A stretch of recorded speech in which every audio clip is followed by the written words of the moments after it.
exercise 1.1 fourth Roman fourth question.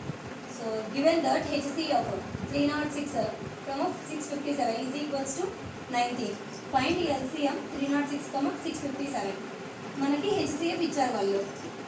So given, so working రాసుకుందాం.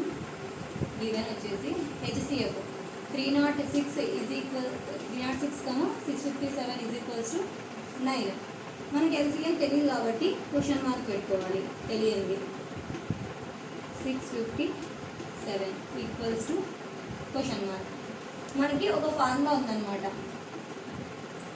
LCM into HCF is equal to product of they two numbers.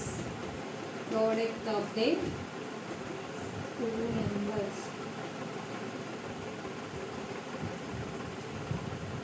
ఇప్పుడు మనం వాళ్ళు అడిగింది ఏది, మనం LCM అడిగారు, HCF మనకు తెలుసు కాబట్టి HCFని ఇతరులకు పంపిద్దాం. ఇక్కడ మల్టిప్లైలో ఉంది కాబట్టి ఇక్కడికి వచ్చేసరికి డివిజిబుల్ అవుతుంది. So product of they two numbers by HCF. మనకు product of they two numbers తెలుసు కదా, మనకి 306 ఇంటూ 657. HCF ఎంత ఇచ్చారు వాళ్ళు, మనకి 9 ఇచ్చారు. సో 9 ఇప్పుడు డివైడ్ చేద్దాం. 3 3s 9, 3 1s 0, 3 2s 6, తర్వాత 3 1s 3 3s 9, 3 4s 12. So 34 into 657 is equals to, so 657 into 34.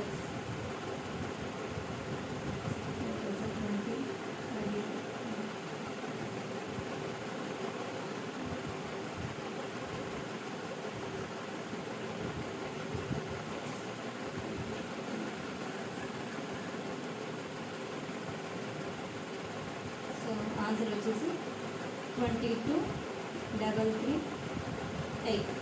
So same వాళ్ళు ఇది LCM ఇలా కనుక్కోవాలి. మనకు ఫార్ములా వేస్తే ఈజీగా మనకు ఆన్సర్ వచ్చేస్తుంది. ఒకవేళ వాళ్ళు HCF ఇప్పుడు HCF ఇచ్చినారు, ఒకవేళ LCM ఇచ్చినా కూడా ఇదే సేమ్ టైపే చేయాలి. మనం ఇక్కడ LCM ఇచ్చి వాడు HCF అనుకోమంటే HCF ఇక్కడే పెట్టి LCM అనేది ఇక్కడ product of the two numbers పై LCM అనేది వస్తుంది. So this is the fourth problem.